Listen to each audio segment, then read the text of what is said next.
Here with Ginnifer Goodwin. So I'm guessing season 2 is going to be kind of a whole new world because lots changed at the end of the season. Can you talk about that a little bit? What we're going to see? Absolutely. Well, we know that magic has come to Storybrooke, which does mean the curse is broken. It means that we all remember our parallel lives.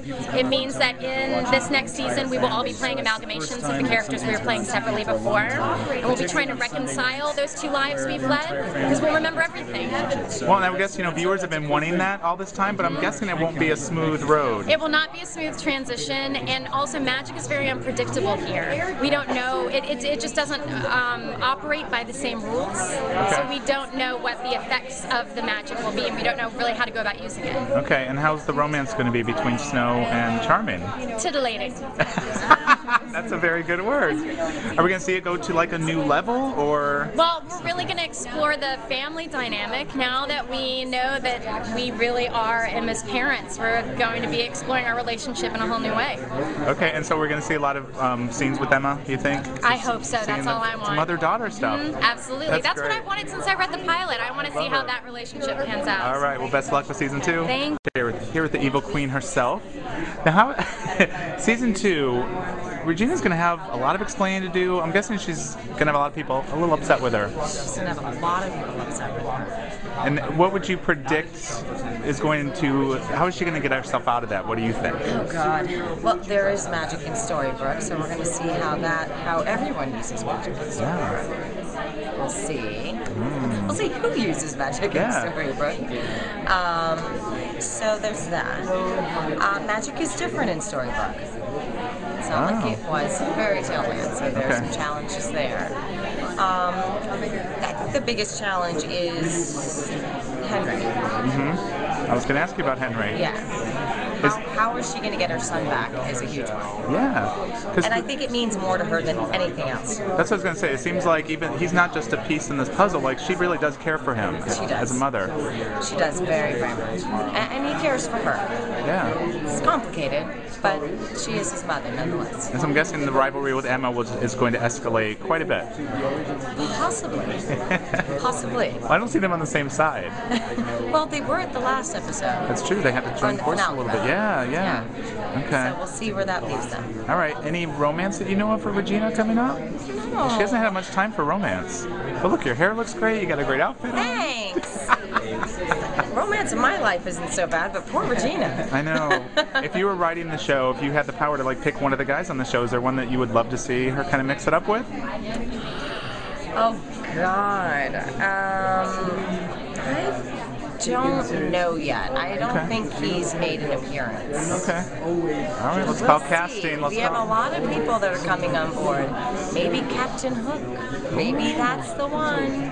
Okay, yeah, I know we're seeing a lot of new characters, I think Captain Hook and Regina would make a cute couple. I think that would be I'm going with Captain Hook. Okay, I like it. Thank you so much. Good luck with season 2. We're here with Ginnifer Morrison. So, is it safe to say that Emma's theme song will be "I'm a Believer" in season 2? Oh gosh, I don't know about that, but she is definitely a believer now. Yes. Okay, is that going to complicate her life because this whole first season she was fighting, knowing, or just didn't believe it, but now maybe lots changed in the world. Yeah, I think it's going to be a lot for her to try to accept, and I think it's going to always be hard for her to wrap her brain around what is now becoming her reality. This whole idea of this fairy tale land that she never imagined existed, and that her parents have been around her for all these months, and she had no idea. And you're kind of all the same age. Exactly. I mean, it's definitely going to be a lot. It's a lot for her to wrap her brain around, and it's nice because it really gives her a lot of room to grow in this season. Because when you have that much change come into your life, it's inevitable that you're going to grow and change as a person. So, I think it'll be really exciting to see what happens in the writing because of that. Yeah, and I've asked Eddie and Adam before if we'd ever see Emma's story before the show started. Do you think we might get pieces of that? I really hope so. I mean, that's really only a question for them because that's a structural issue within the show. Are we going to establish flashbacks in reality as well as in Fairy Tale Land or not? So that's something that's totally really up to them. Because up until this point, they've really used other fairy tales to reveal parts of Emma. They used Cinderella to reveal parts of Emma. They used Alice in Wonderland to reveal parts of Emma. There's different characters that have come along. Hansel and Gretel.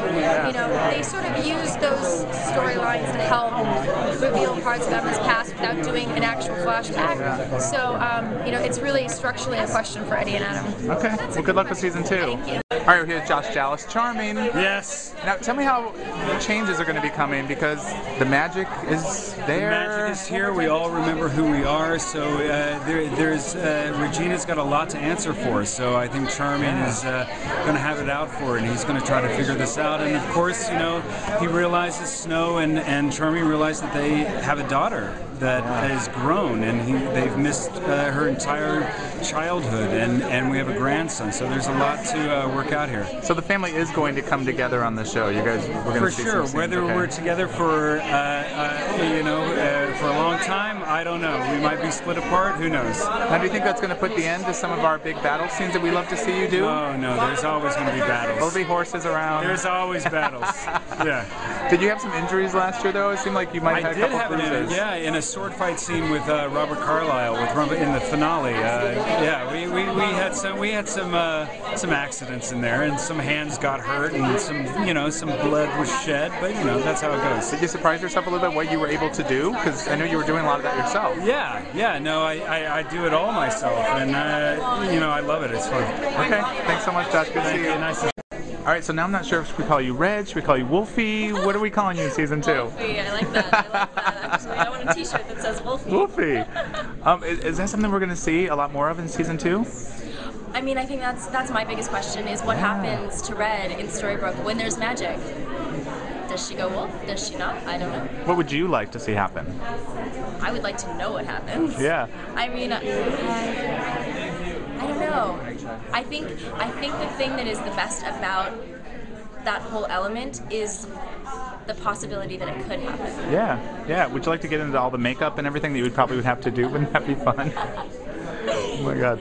And you need a little romance on the show. Is there anybody you kind of have your eyes set on that maybe if you were writing the show, you'd do a little pairing up? I don't know. I think Red needs somebody pretty gallant and strapping. Charming? Is still Not charming away? No, strapping, not charming. Oh. Charming is taken. Okay, gotcha. I mean, Red and Snow, they're close. You would never. There's no boundary costume. That's awesome. Yeah. All right, well, good luck with season 2. Thank you so much. Okay, here with Eddie and Adam, the guys who have all the secrets to season 2. Talk about like when you guys sat down to really start crafting season 2.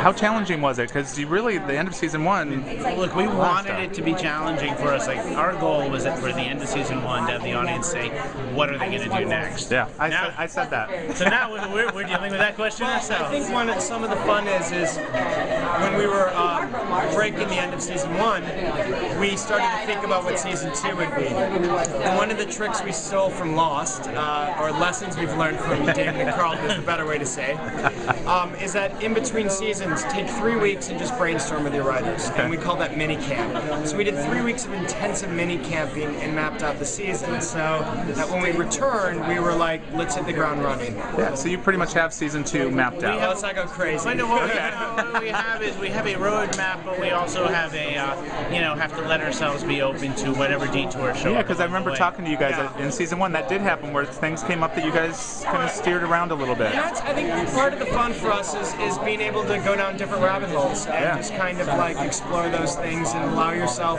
different avenues you can take. Yeah. Well, now that magic has come to Storybrooke, what's the world going to be like? What can viewers expect to see? I think that they can see. I think one thing they're going to enjoy is that people now remember who they are. So old scores can be settled and old regrets can be remembered, and at the same time, it's magic, and magic is unpredictable, and in our world, God knows what will happen. Wow. And now, talk to me about this new family we have, because we have Emma, who now has her parents, Henry's involved, Regina. It's becoming a dysfunctional family. David's a grandfather. Yeah, exactly. Is that going to be a big core of the show, like what all these relationships are going to go through? That family is the heart of the show. Emma's always been looking for her parents, and I think in all the scenarios she imagined, this is not one of them. So it's interesting what happens when you get what you were looking for, but it's not what you expected. Yeah. What are some of the characters we are going to see, new fairy tale characters that are going to come into the world in season 2? Well, Mulan, Aurora with Sleeping Beauty, and of course Captain Hook. Yeah, Lana said she would actually like to see Regina hook up with Captain Hook. No, I know. She's been saying that to us all day. She's been, believe me, I got 4 emails right now. Okay. That's awesome. Well, best of luck with season 2, Thank guys. you so much. Thank